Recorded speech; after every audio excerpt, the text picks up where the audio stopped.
एक तरफ कोर्ट में बेचारी बन अपने पति से 30,000 रुपए हर महीने गुजारा भत्ता ले रही हैं और वहीं दूसरी तरफ उन्हीं पैसों से अपने यार के साथ एक बढ़िया BVIP होटल में मौज काट रही हैं। दरअसल आगरा के कमला नगर के रहने वाले एक बड़े चांदी व्यापारी की शादी आज से लगभग 10 साल पहले इन मोहतरमा से होती है। शादी के समय तो वो चांदी व्यापारी बिल्कुल परफेक्ट था, क्योंकि मोटा पैसा कमाता था, देखने में हैंडसम थे, सब कुछ अच्छा था। शादी के कुछ वक्त बाद इनको एक बेटी पैदा होती है, तब तक सब कुछ ठीक था। लेकिन उसके बाद इनको अपने पति में अनेकों कमियां नजर आने लगी, जैसे पति का रंग काला दिखने लगा, पति मोटे दिखने लगे और सबसे बड़ी बात इनका कहना था कि अगर मेरे साथ रहना है तो आपको स्मार्ट दिखना होगा, यानी बिल्कुल स्लिम फिट रहना होगा। ये सब विवाद इनके पति के साथ इनका चल ही रहा था, तभी इनको अपने फेसबुक पर आगरा के कमला बाजार के ही रहने वाले एक स्लिम फिट स्मार्ट चांदी व्यापारी की प्रोफाइल सामने दिख जाती है। फिर ये मोहतरमा उनको फ्रेंड रिक्वेस्ट भेजती है, उधर से फ्रेंड रिक्वेस्ट एक्सेप्ट की जाती है, दोनों में बातचीत शुरू होती है और इन मोहतरमा को जो पहले से ही अपना पति नहीं पसंद आ रहा था वो और ज्यादा खराब लगने लगा और ये मोहतरमा पहुंच जाती है कोर्ट में। वहां पर अपने सांवले और मोटे चांदी व्यापारी पति के ऊपर दहेज उत्पीड़न से लेकर अनेकों कई केस लगा देती है और कहती है, मैं अपने पति से तंग आ चुकी हूँ,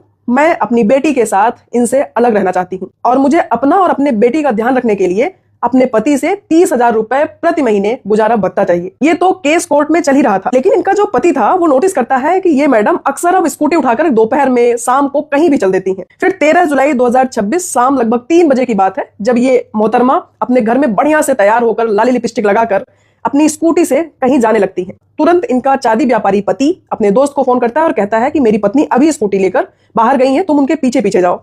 दोस्त इन मोहतरमा के पीछे पीछे जाता है तो इन मोहतरमा की स्कूटी न्यू आगरा के दयाल बाग रोड पर स्थित आरजू होटल के पास रुकती है। मैडम खटपट खटपट होटल के अंदर जाती हैं, वहां पर ये 1 से 2 सेकंड रिसेप्शन पर बात करती हैं और आगे कमरे की तरफ चली जाती है। उसके बाद जो इनके पति का दोस्त इन मोहतरमा का पीछा कर रहा था वो तुरंत इनके पति को फोन लगा देता है, वहां बुलाता है। पति होटल के रिसेप्शन पर जाते हैं और पूछते हैं कि मेरी पत्नी कौन से रूम में गई है। तो वहां से पता चलता है कि मैडम अकेले उस रूम में नहीं है, बल्कि उस रूम में 1 घंटे पहले से ही कोई और बैठा हुआ है। पति तुरंत अपने मोबाइल का कैमरा ऑन करता है और पहुंच जाता है इन मोहतरमा के रूम के पास। उसके बाद दरवाजा खुलता है, मैडम पूरी तरीके से सकपका जाती है, चेहरे की हवाई पूरी उड़ चुकी थी और जो इनका स्लिम फिट गोरा स्मार्ट यार था वो भी पूरी तरीके से शॉक्ड रह जाता है कि ये सब कैसे हो गया। पति बढ़िया से इन लोगों की वीडियो बनाता है और कहता है, क्या मैडम 30,000 रुपए चाहिए? पति के ऊपर डोमेस्टिक वायलेंस का केस करोगी और यहाँ पर अपने यार के साथ मौज काटोगी? डोमेस्टिक वायलेंस का केस है पति के ऊपर, पैसे लेके हो गया तेरा खेल खत्म। पति के उन सवालों का जवाब इन मोहतरमा के पास नहीं था, बस मुंह बनाए ये मैडम देख ही रही थी, जुबान नहीं खुल रही थी। सोचिए, अगर पत्नी का पति से मन भर जाता है तो वो